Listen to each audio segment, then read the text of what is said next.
Hi, iam.Desislava, your trusted guide that will give you the tools and the skills in order for you to empower and motivate yourself. Together with my assistants, I'll help you uncover that successful and confident person that you are. The person who will reach all their life goals and find happiness as well as mental, physical and emotional health. In this video, I would like to talk about confidence and confidence life coaching.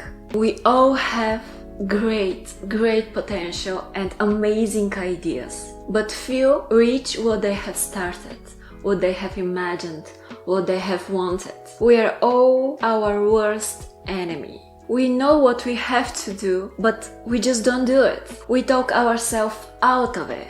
And most of the times, we don't do anything. Because in its human nature, that when it feels threatened, isn't confident in what will happen, isn't sure the success of the new start, it's so much easier not to take on that road. It's all in the confidence we possess. First, let's talk about what confidence is not. Confidence is not a feeling. Feelings like anxiety, anger, nervousness, they're all normal. Even confident people feel those emotions. Confidence is not a personality trait. There is no proven fact that extroverts are more confident than the introverts.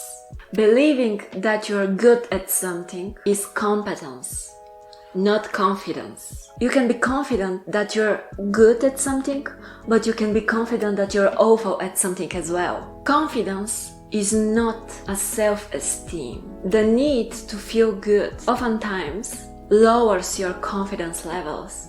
Why? Because you don't take risks. What progress can somebody make if they don't take risks, if they don't try anything new, if they don't try to grow? Success means that you have to try new things that you're bad at. Those people that want to feel good about themselves often don't even want to try something that might make them look bad, because that is not confidence. That is self-esteem that can plumber down because of their fear of failure.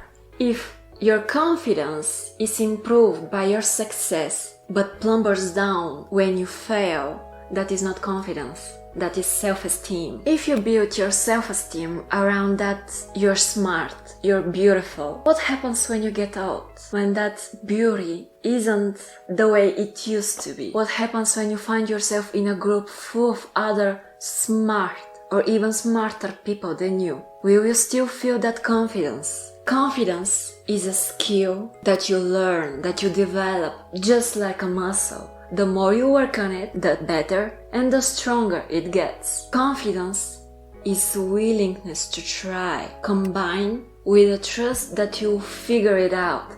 And trust doesn't mean that you'll always succeed. When you fail, because everyone fails, you trust that we will learn from the failure. You build upon it. You won't give up. As a confident coach, what I do is give the building blocks that you help reach this point of confidence. Everyone has greatness already inside of them. They just have to learn how to reach it. It is not something that you lack.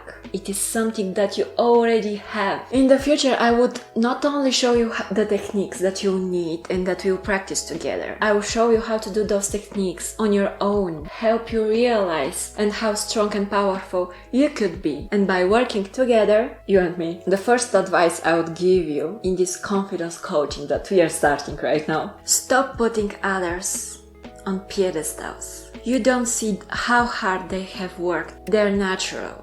They're born like that.